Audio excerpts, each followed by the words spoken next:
The image of Picasso's famous painting Guernica is perhaps the single most potent symbol of the horrors of modern warfare. The painting immortalizes the bombing of the small Basque town of Guernica in 1937 during Spain's bloody civil war. But there is a story beyond the events at Guernica, a story with which Britain was intimately involved. It is the story of 4,000 refugee children who were sent to Britain from the Basque country to escape the ravages of the Spanish Civil War. So Dad said we got to let them go. If they're here, they could get killed.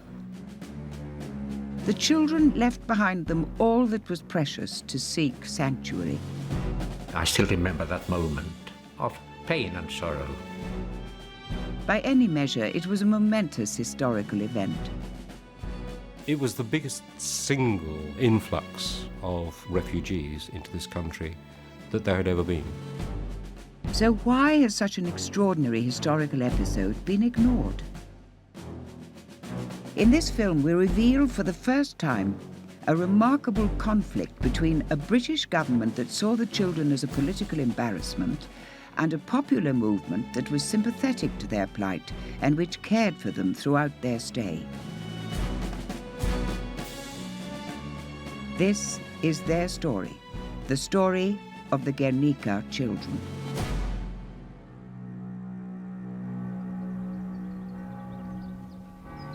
The name of Guernica, the ancient capital of the Basque country in the north of Spain, holds a special notoriety in the history of warfare. Spain's civil war had been underway for nearly a year, but the town of Guernica was nowhere near the front line. That was to change dramatically on Monday, the 26th of April. Guernica was about to become center stage in the conflict. It was market day, and the streets were busy.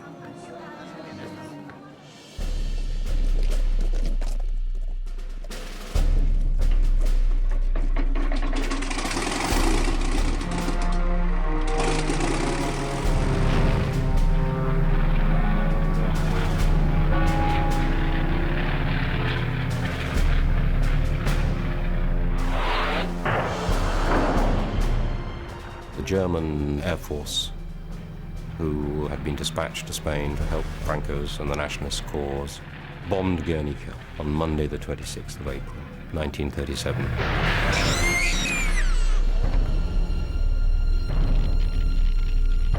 Over a period of 3.5 hours, successive waves of the Condor Legion literally destroyed the town.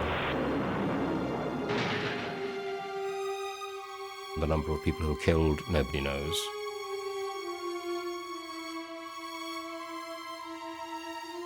Virtually not a building was left standing. It was the first time an Air Force had systematically and ruthlessly and rationally sought to terrify a civilian population, because Guernica was not a military target.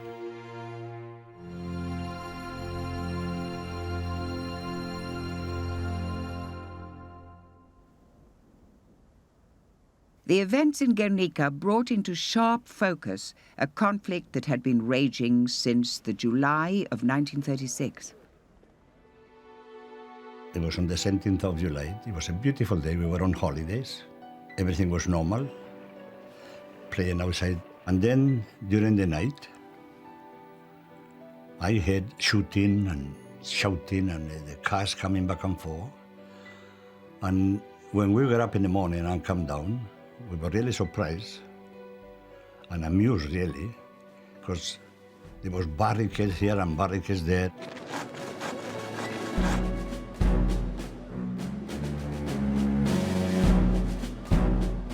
Spain had been edging towards civil war since the Republic was formed in 1931. And this culminated in a revolt by the leading generals. But what the generals thought was going to be a quick, easy coup d'etat turned into a civil war which lasted the best part of 3 years. The ensuing conflict was to tear the country apart. Mi padre era un republicano de izquierdas, pero era un hombre muy honrado. Y lo teníamos los tres hermanos mayores en la guerra. Y en mi casa había mucha zozobra con esto de que los hijos en la guerra, los bombardeos. Mi hermana Anita y yo éramos los más pequeños de la familia. As the fighting in Spain intensified, opinion around the world became more and more polarized. Spain in arms. Under the leadership of General Franco, General Cuerpo de Llano, and others, Spain of tradition is rising to repel the Red Invader.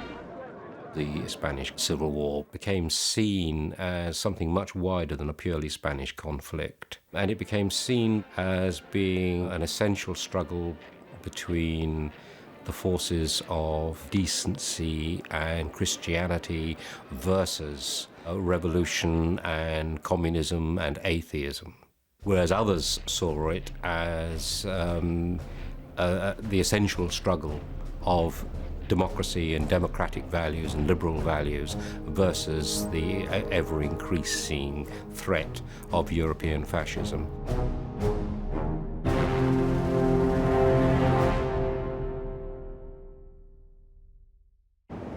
Hitler and Mussolini supplied huge quantities of arms, ammunition, and military personnel to support General Franco's nationalist uprising.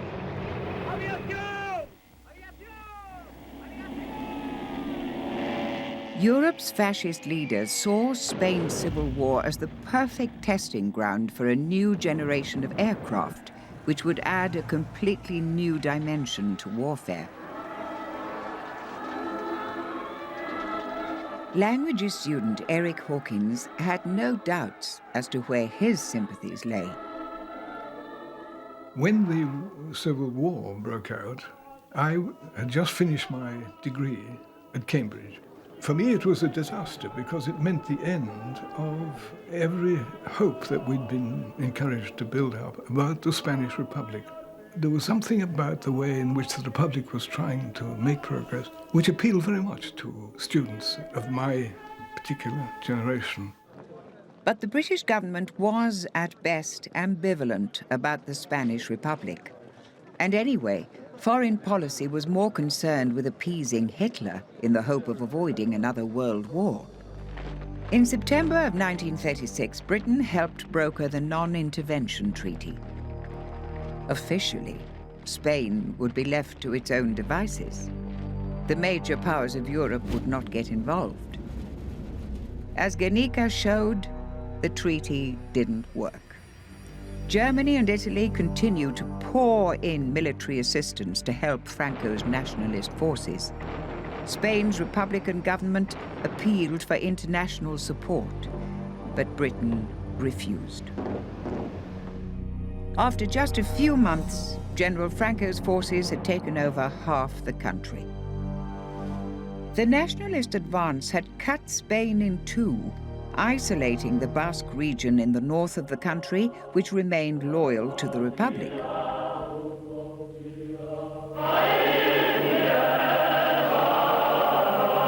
The Basque country had a strong tradition of independence. It was culturally quite distinct from the rest of Spain, with its own customs and language. It was also one of the most important industrial areas of Spain, with a big iron and steel industry which had helped it to forge strong links with Britain. The destruction of Guernica, the region's symbolic capital, was the price for the Basques' stubborn resistance. Across the region, there was panic at this new form of warfare. Civilians fled their homes and converged on the region's most important city, Bilbao. But there was no escape from the bombing. Pues aquí veíamos venir los aviones desde esos montes que son al monte de Archanda.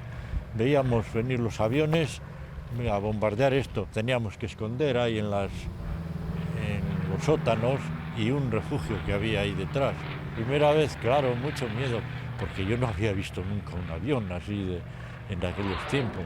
Y ver que venían unos cuantos juntos y echar esas bombas que luego hacían fuego y todo, pues hombre, te llamaba la atención. I was born in La Arboleda, which was a mining village where they mined iron ore. And we were quite high up in relation to Bilbao. We could hear the planes coming until they got to Bilbao. Then we started hearing the bombing, and it went on for ages and ages, and we could hear everything. One of my neighbor's family, they were all killed. It was terrible.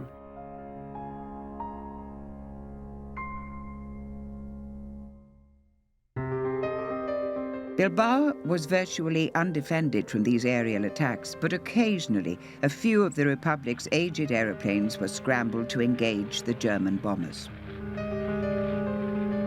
You could see the battles in the sky, and we saw a German plane kind of explode. And you could see like the pilot, the master, well, it was the pilot. You could see it coming down like a little toy, you know, coming down, coming down, coming down. And unfortunately, when they arrived, it was only about 100 yards or 100 meters from where we were. And as he was coming down, he was going with the machine gun, shooting with the machine gun. And of course, everybody was coming close and close to him. And when they arrived, when they landed on the ground, they caught him, and that was it. Even before the events at Guernica, there had been talk of evacuating children to safety in Britain, France, Mexico, and the Soviet Union. The National Joint Committee for Spanish Relief had been lobbying Stanley Baldwin's government, which had firmly rebuffed the idea.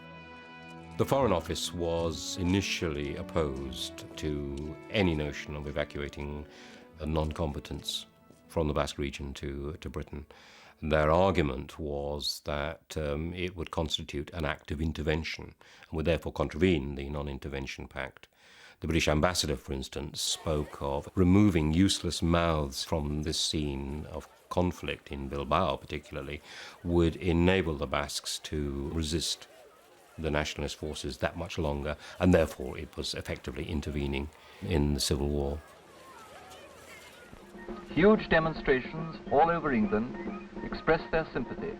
But the bombing of Guernica forced the government to change its position. The pressure was mounting in the wake of Guernica. You can read the minutes in some of the Foreign Office meetings whereby they indicate that they are just frightened that the National Joint Committee for Spanish Relief was going to bring boatloads of children and park them outside Portsmouth, in which case the British government wouldn't be able to turn them back without it causing a great public outcry. With public opinion now firmly in favour of evacuating children from the Basque Country, the government finally relented. The evacuation could go ahead. The National Joint Committee for Spanish Relief immediately put its plans into motion. It also requested that the British government should match their fundraising effort pound for pound. The answer was a resounding no. The government would not contribute a penny. In Britain, a Basque Children's Committee was established to coordinate the relief effort, headed by Tory MP, the Duchess of Atholl. Well, Duchess, what's the verdict? Well, I'm glad to be able to tell you that the position of the government is quite clear. They're not prepared to undertake relief measures themselves, except as part of an international scheme. But the Home Office will allow these children to come here, provided they are selected without any regard to the political views of their parents, provided they are maintained here entirely from voluntary subscription and become no charge on public funds. It was agreed that Southampton would host the refugee children. An emergency meeting was convened. The local trades council, the Catholic Church, the guides and scouts, local businesses, the university, all volunteered their support. A site would be needed, tents erected, latrines dug, catering organized, blankets and clothes provided. It would be the largest campsite that Hampshire had ever seen.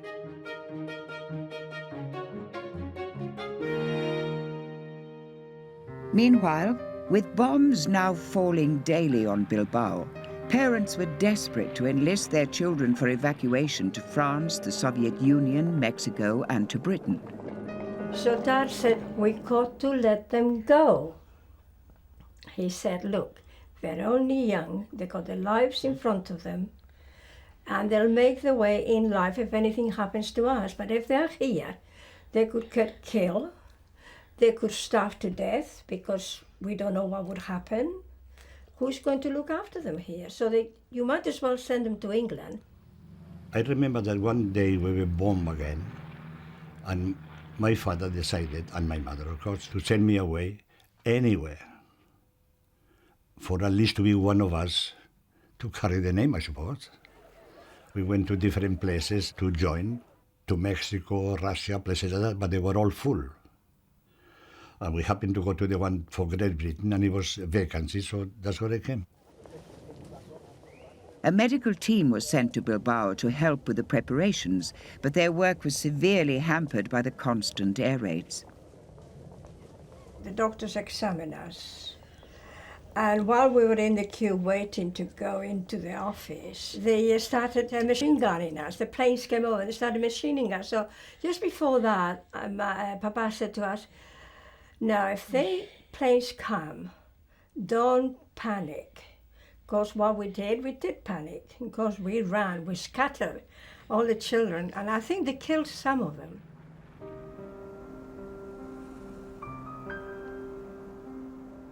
By the 21st of May, the expedition to Britain was ready for departure. El barco era en La Habana y estaba anclado ahí en el puerto de Santurce. Claro que ahora, como han pasado 70 años, han hecho un muelle aquí, otro allí, que no existían.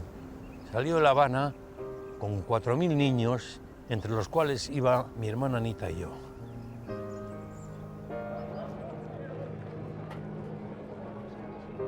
There was this great big boat. Never seen a big boat in my life like that. It was packed with children. And it was terrible because some of them were screaming, crying, and the parents didn't want to let them go. And it was really terrible. Eventually, the three of us, and with Mama and Papa, we said goodbye and hugged. Of course, I wouldn't let go of my mother's skirts. And in the end, they had to drag me away, Carmen and Angel, and take me on, you see. She was a baby, you see. I nearly put my mother's coat off. My mother was pregnant at the time, so my father came down to the port, and I remember being handed over to be put into the boat. I remember quite clearly my poor father's sort of reaction, just turning suddenly and just leaving quickly once he had handed us over. And then it was really that I suddenly realized the implications of the separation. And I still remember that moment of pain and sorrow. When I had to say goodbye, and he said, well, do your best and look after yourself and that sort of thing.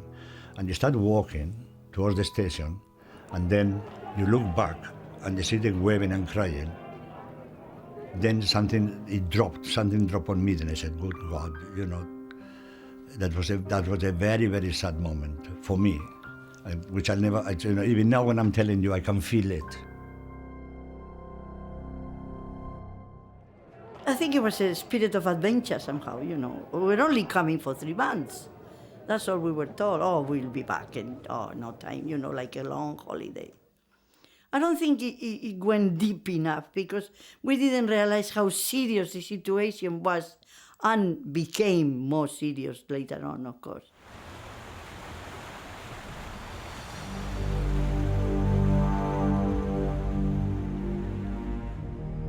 The 4,000 children were on their way to safety, or so they thought.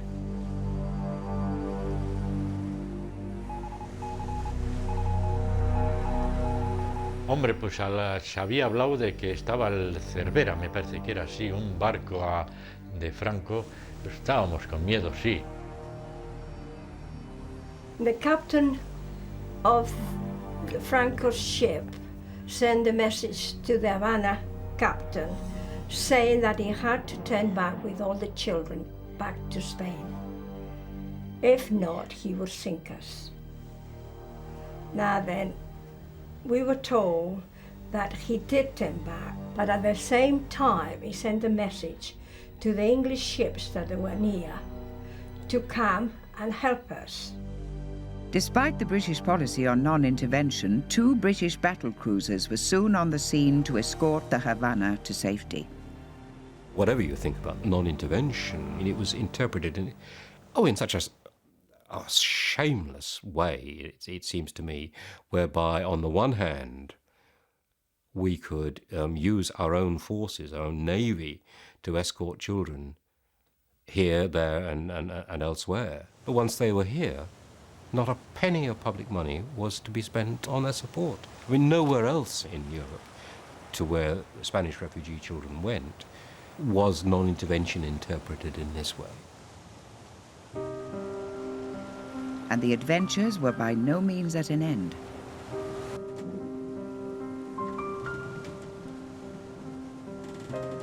It was a rough journey, that was. Horrible. Well, to me it was hell. That's the only way you can describe it.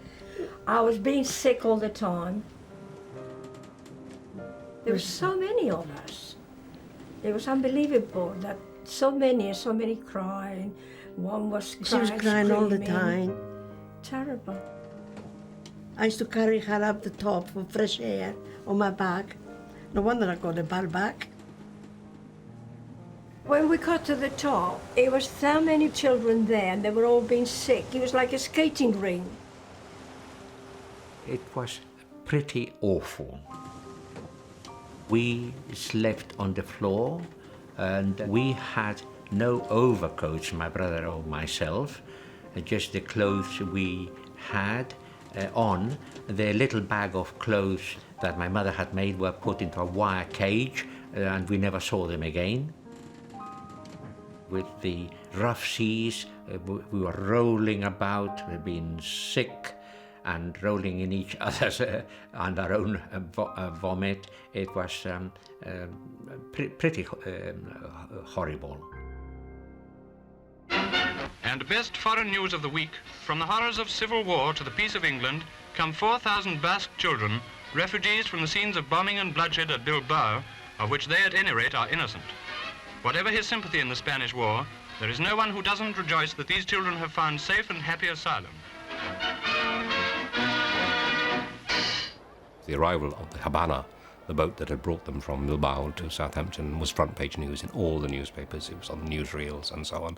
And they were welcomed. I mean, these were perceived as being the innocent victims of a dreadful civil conflict. It was the biggest single influx of refugees into this country that there had ever been, and the only one consisting solely of children. It was a beautiful day as well, a beautiful day. We went up, of course, to top deck and see what England was like, you know. These ladies came over, very tall ladies. What impressed us most was the hat, because it's a funny old-fashioned hat, like sort of Dickens time. Que estarían allí los grupos de Salvation Army con sus gorritos así azulados y su bombita aquí amarradas, las mujeres y ellos, me cago en el ruido que metían. Since the plan to bring the children had been approved, the Basque Children's Committee had been frantically preparing for their arrival. In less than 2 weeks, an army of volunteers had prepared a huge camp on the outskirts of Southampton. We got on the double-decker bus, and as we were approaching the camp, and we said, Indians. We didn't know we were going to go there, mind.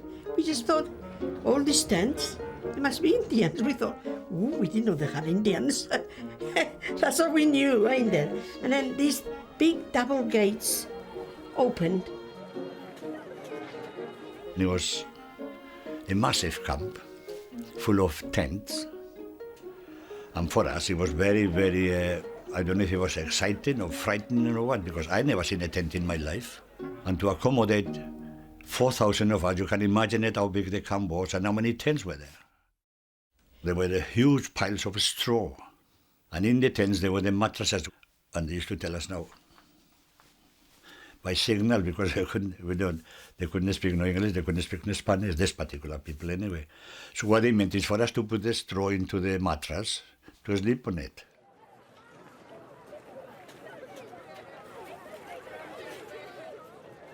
The first days in the camp were chaotic. Despite the best efforts of the volunteer helpers, they were quite overwhelmed with the enormity of the task, not least of all because of the language barrier. Cambridge student Eric Hawkins was one of those drafted in to help.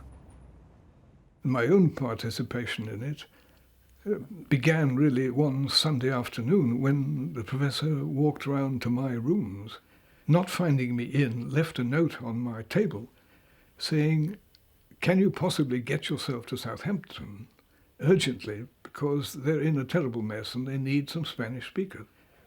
When I went to the entrance to the camp, from the gateway looking out, over the two fields was a sea of tents. But between the tents was nothing but mud, because it had been raining solidly over days. The first thing I remember about the children was they all were sad. They were obviously desperately homesick. I remember being a very sad experience to go from tent to tent, sloshing through the mud. Helvetia, who was one of the older children, was doing her best to look after her little brother and sister. My brother kept on asking me when was my mother coming. Because I was the oldest, I was supposed to look after them, so I had to keep my eye on them all the time. I found him by the barbed wire. We had barbed wire all around the camp. And I said, "Oh, Elvia, what are you doing here?" He says, "Oh, I'm waiting to see if Mother arrives." The pressing job was to give every child a medical examination. This was proving very difficult because the doctors couldn't understand the children, and many of the interpreters had very little English, and they couldn't give the doctors the appropriate English account of what the child was suffering from. And nor could I, in fact, because the vocabulary of tummy aches and diarrheas and so on hadn't figured very strongly in our tripos literary studies. But after the early days of chaos, things began to run more smoothly, and something of a camp routine was established.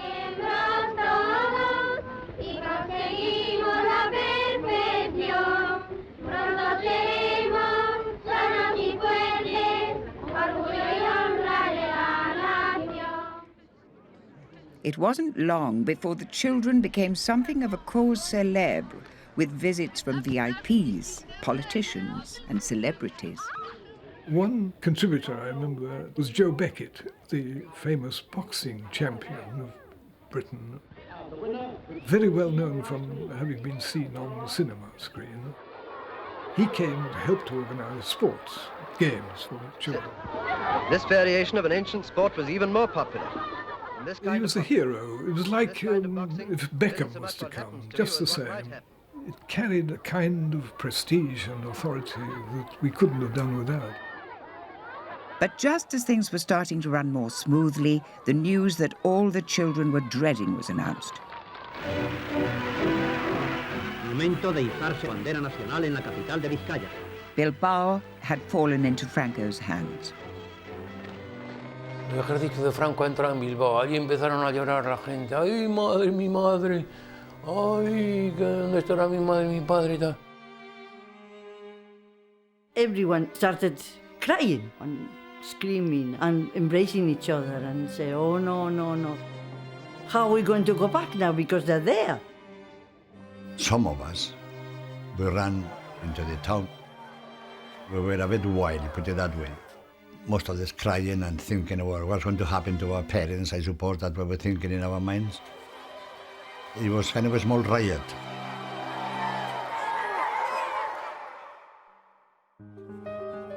Over the following weeks, the children were gradually dispersed into children's homes around the country.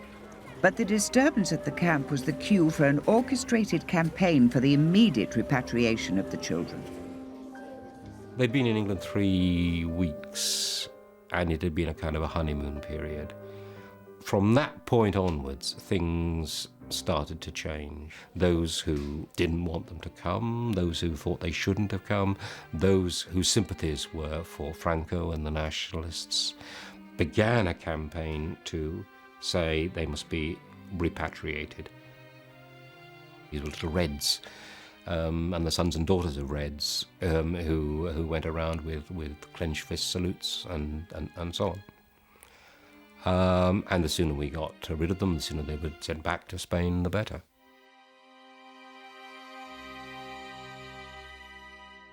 Many of the children's parents back in Spain were well aware of the political tension that their presence was causing. My son, be decisive always. If they ask you if you are red, say plainly that you are proletarian, poor, human, and Christian. That wicked men infringe the sacred mandate and declare war on us. And that if this is being read, as the martyrs say, then we are red. We are red as the poppy, but we are red because they have shed our blood, and our bodies are stained with the red that runs in our veins.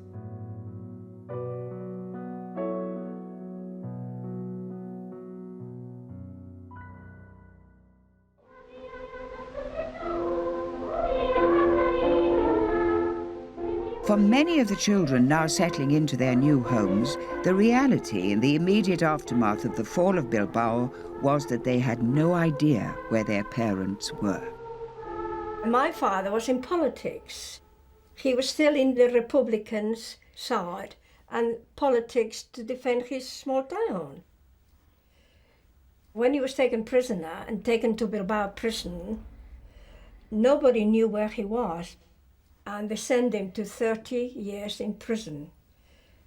First of all, it was a death sentence, but they reduced it to 30 years in prison. This was a time of recrimination and fear, where the penalty for having been on the wrong side was often imprisonment or execution.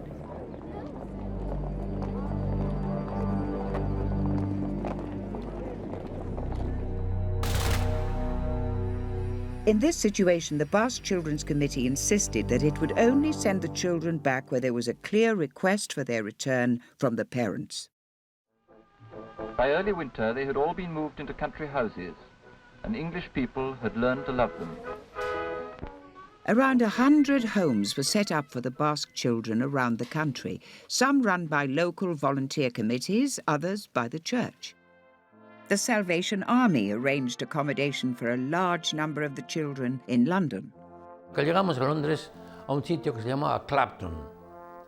Y allí en Clapton, en la puerta de entrada, nos bajamos y miramos allí y había una especie de arco de hierro así y ponía The Salvation Army.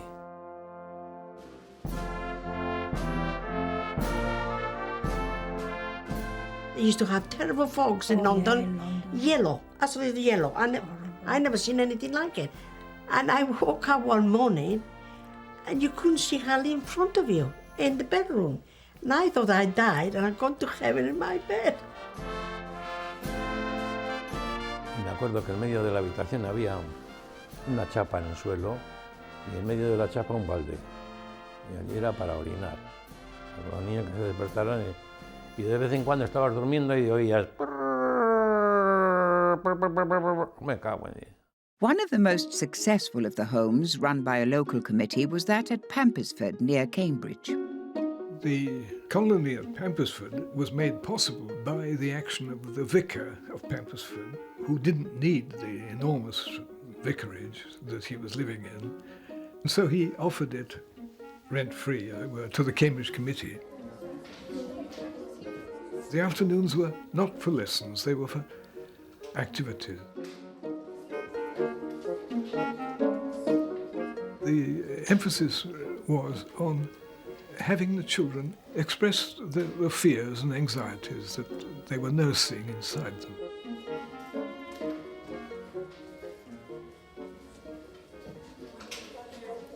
for the first few weeks, what they wanted to model were these aeroplanes that they were frightened of.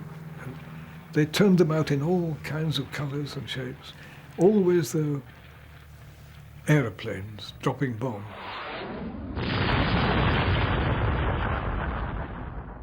But a number of the other homes were less well catered for.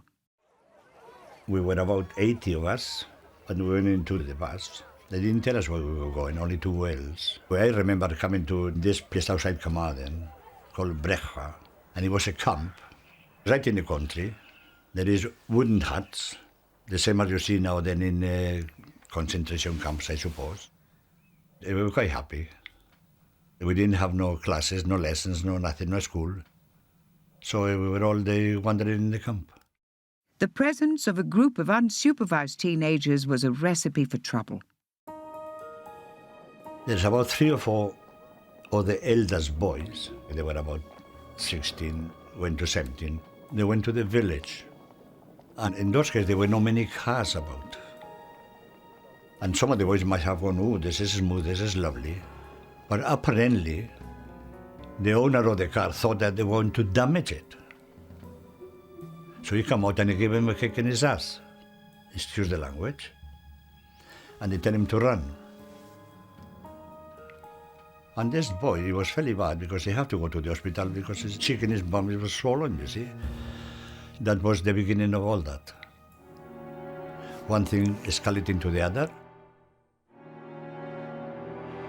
So we went to the village with the stones and things like that. We broke nearly all the windows in the thing. I'm laughing, I shouldn't laugh because it was all wrong. But they smashed all the windows. The police came. They gave us a fairly good belting.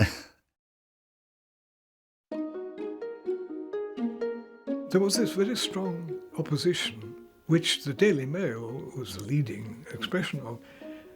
And day after day, it was relentless in ferreting out every adverse event and giving it screaming headlines. What these little savages were doing to the peaceful English countryside. Much of what they wrote, of course, was based on fact. It was true. But they were making the most of it that they could, and they were stimulating a succession of questions in Parliament almost daily. Why are these children being allowed to stay here, see what damage they're doing and so on? Why not send them home? The first contingent of Basque children go home again. 160 of the young Spanish refugees who, when Bilbao was evacuated, were given asylum in Britain, are now being repatriated. It is not a general movement. Until parents or guardians ask for their return, British generosity will continue to care for the majority of these waifs of war. But the irony of the British government's refusal to become involved with the care of the children was that they were now in no position to force their return, since the refugees were under the jurisdiction of the Basque Children's Committee. Just the same, money to support the children was running low. Some of the homes would have to close, and the children would have to help to raise funds themselves. Laura had been transferred to a home at Langham in Essex. The idea of doing the dancing because we didn't have any financial help from the British government. So we arranged this group to make concerts, to help financially to the colony. And we went to many different places. Boga, boga, Maria.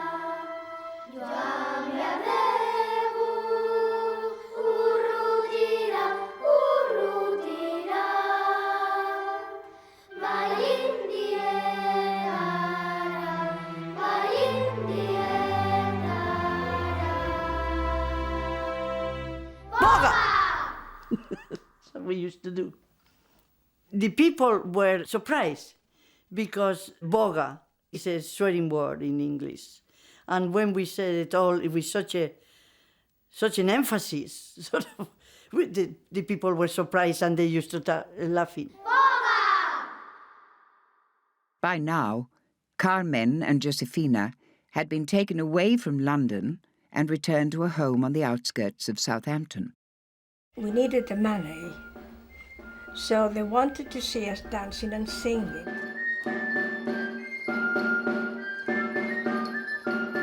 Then we used to do the dancing with the sticks and sing. All dressed in red, white, and green. And the boys used to have the And I used to white- take part with the boys as well because I could do the dancing.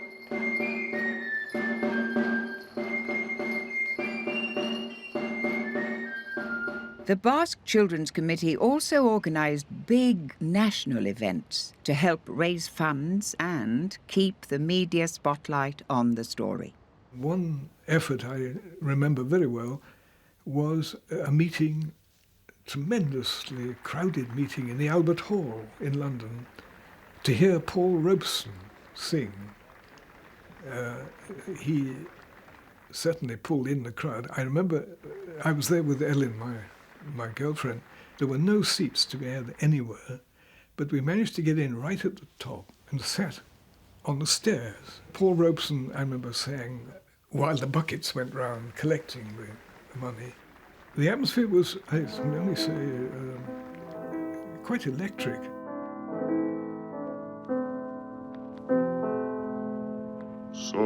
Sometimes I feel like a motherless child.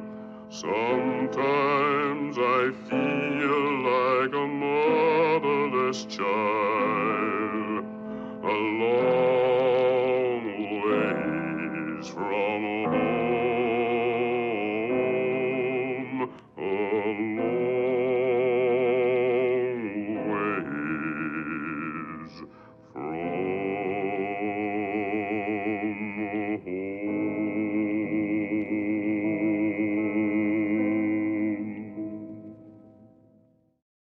For many of the children, a stay of just a few months was turning into years. But finally, in March 1939, General Franco marched victoriously into Madrid. The Civil War was at an end. The policy of non-intervention had effectively strangled the Spanish Republic.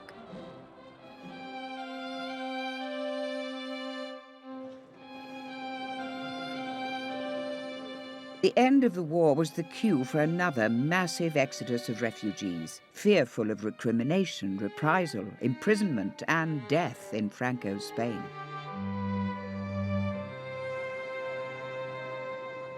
Among the thousands that fled the country were the parents of many of the Basque children. My father and mother were refugees in France. My mother was in politics during the war, and she was very well known in Bilbao. And she would have been put into prison or shot, like a lot of people. I couldn't imagine going back to Spain under dictatorship at all, not under Franco, never. Never under Franco. After the end of the Civil War, there were still 2,000 of the original 4,000 children in Britain.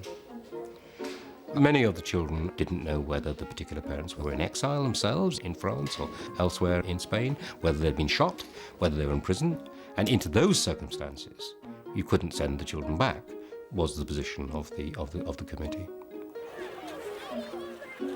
Many of the children had, quite literally nothing and nobody to go back to. But at the same time, it was also clear that a bigger European war was imminent. Foreign policy was now dictated by the need to try and keep Franco and Spain out of the Second World War that was obviously just around the corner. At the very least, stop him being an overt ally of the Axis powers of Germany and Italy. And with regard to that, the Basque children were just a confounded nuisance, as far as the British government was concerned. The next few months saw intense pressure applied by the British government to the Basque Children's Committee for the return of the children. Over the coming months, there was a steady stream of the Basque refugees heading back to Spain. Me dio pena el haberme marchado. tenías muchas ganas de ver a tus padres.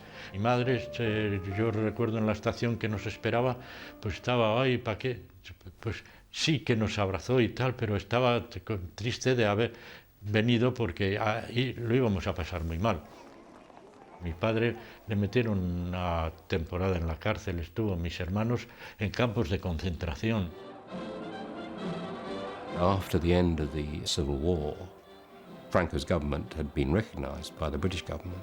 There were then determined frantic efforts on the part of the Spanish government to get these children all back, to get them repatriated back to Spain.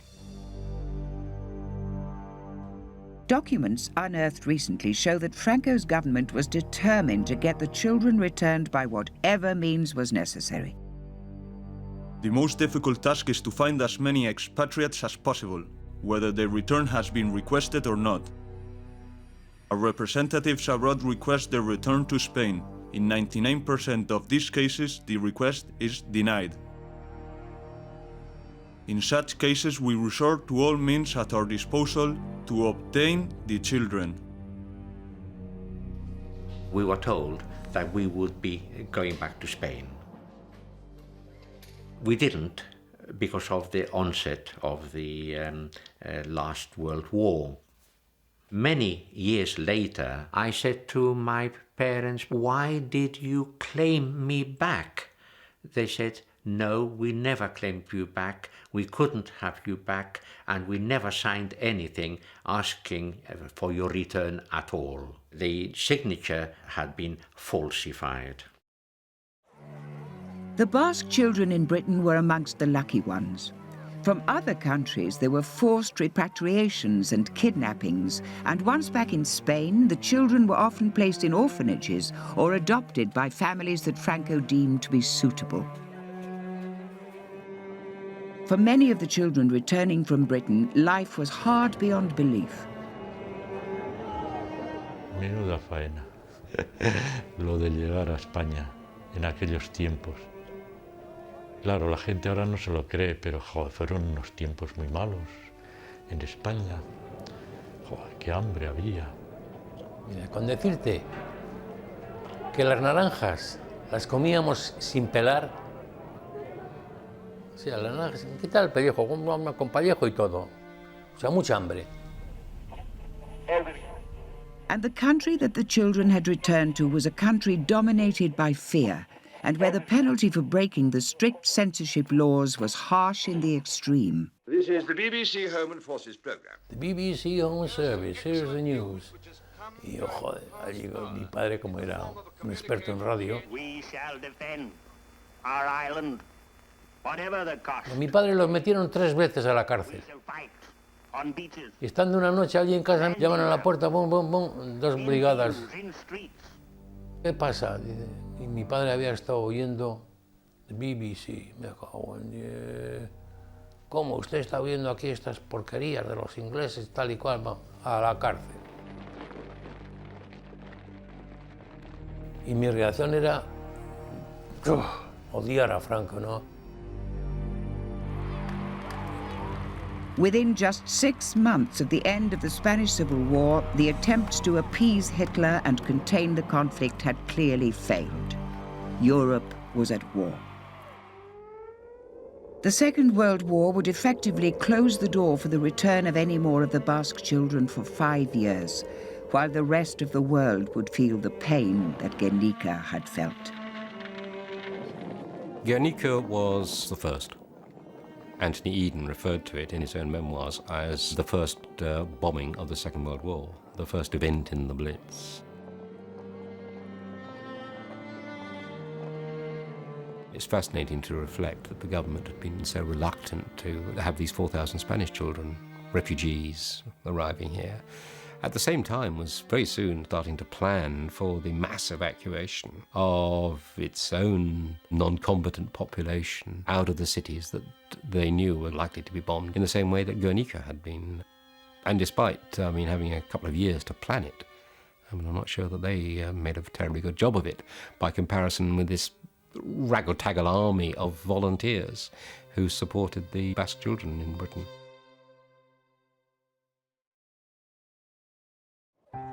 The remaining Basque children would endure 5 more years of war, but always in their hearts was the expectation that the end of the conflict would at last give them the opportunity to return home. We followed the retreat of Hitler very closely, and our expectations were that at the end of the war, the Allies would turn and sort out the fascist problem in Spain. This was our expectation. And the gradual disillusionment that took place when it sank in that this was not to be, that after 1945 there were the elections, a Labour government got in, the Foreign Minister Ernest Bevin, to our dismay, decided that Franco should remain in power. Total disillusionment. Llega el generalísimo Franco a la avenida de su nombre, rodeado por su escolta.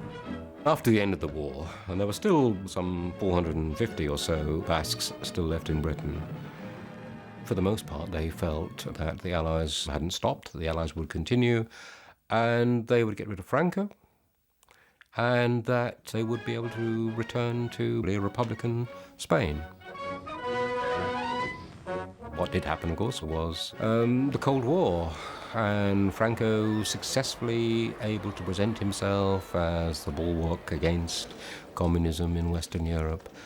And the Allies, after 6 years, the will wasn't there to carry on fighting and getting rid of Franco. So he remained. But by now, of course, the Basque children were no longer children. They were young men and women and were having to make their own way in life.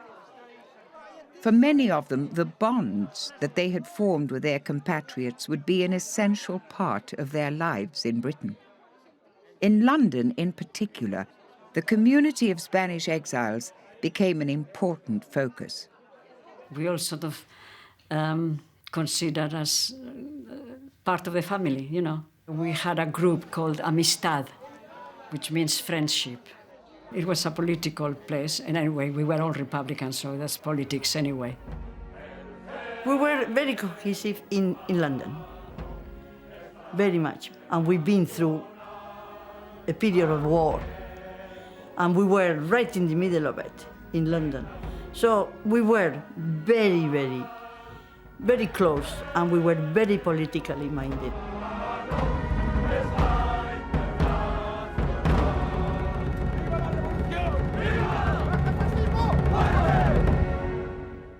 Meanwhile, some of the others were being adopted into British families and becoming more fully integrated into the British way of life. We were growing up, we were becoming young ladies.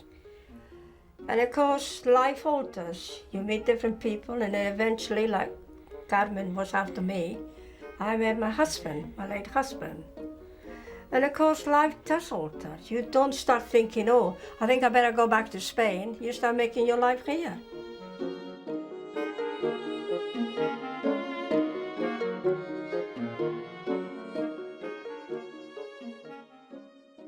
As the years rolled by, many of the refugees still hoped that they would return to Spain to live, but few imagined that Franco would retain his grip on power for so long. But even Franco could not last forever. Españoles, Franco ha muerto. For those who had remained in Britain, it was a moment of hope. When Franco died, I couldn't believe it because it's been so many years there. And I thought, now is a chance. Now is the time to go and come back to a democracy in Spain. But of course, we had our home in here, and our 4 sons who were born in here. Just by here, Nandi. Here we are, Kiss. I love that. Whoops. Great, thanks. Cheers, cheers. I'm very settled here now, after all these years. Thank you very much. For many of the Basque children, the bonds formed during their youth have played an important role through the rest of their lives. Queridos amigos, espero os haya gustado la comida y estéis relajados. Una vez más nos vemos reunidos, ya ha pasado otro año y me parece que cada vez pasan más pronto. And although there's fewer of us now, because every year a few died, we still consider ourselves as a family. And we try to meet every year and have a reunion and a lunch. But for some, the sense of loss continues. I'm very fortunate in that apparently I am able to deal with two different cultures fairly deeply through my education, but I do not belong to either. And this is, as I get older, I feel this more and more strongly. And still this sense of insecurity and loneliness, really. This sense of loneliness. For others, the traumas of their childhood years seem to have been consigned to part of life's rich tapestry. Come on, get in there now. I feel Welsh now. You go to attack them all, it's no good. When I go to London and I speak to somebody, they tell me, it must be the accent, I suppose. Oh, is it you Welsh? Yes, I am Welsh, yes. I want to tell them yes, because otherwise I'll have to give a lot of explanation. Yeah, when you throw 2 points away today, you will. So, in a way, I suppose I am half Welsh, half Spanish, or half Basque, I don't know.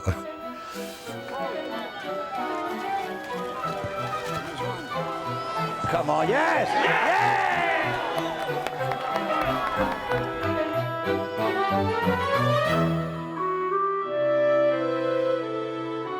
In the end, it was for the best for us. Although we left Mum and Dad behind and we came to England, we still love them. Once you become a parent yourself, you can understand how you must feel when you do have to say goodbye to a child, what they must have felt. How hard it must have been for them. It was hard for us, but it must have been harder for them. And 70 years on, what is the real legacy of this remarkable episode? I've often looked back myself and wondered what it was we thought we were doing. As far as the children were concerned, the best we could claim that we did was to make some impression on the young minds about what England is like, what sort of place it is, what's the truth, as it were, about England. I think it's very important that for the rest of their lives they should have had a picture in their minds of some of the good things that motivated the people who helped them.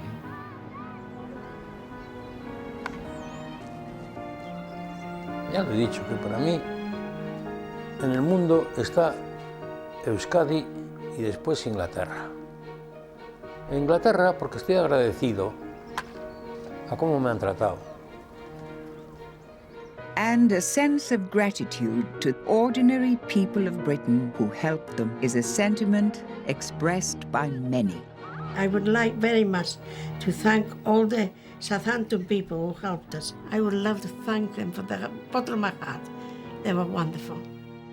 I think this whole episode really should be celebrated. These children lived in this country entirely on the support of the public. Thousands of ordinary people, people from all walks of life, flying in the face of government wishes, did everything they could to help these kids. A group of kids from a foreign country to whom we had no obligation whatsoever, other than the fact that they were the innocent victims of war. That was tremendous.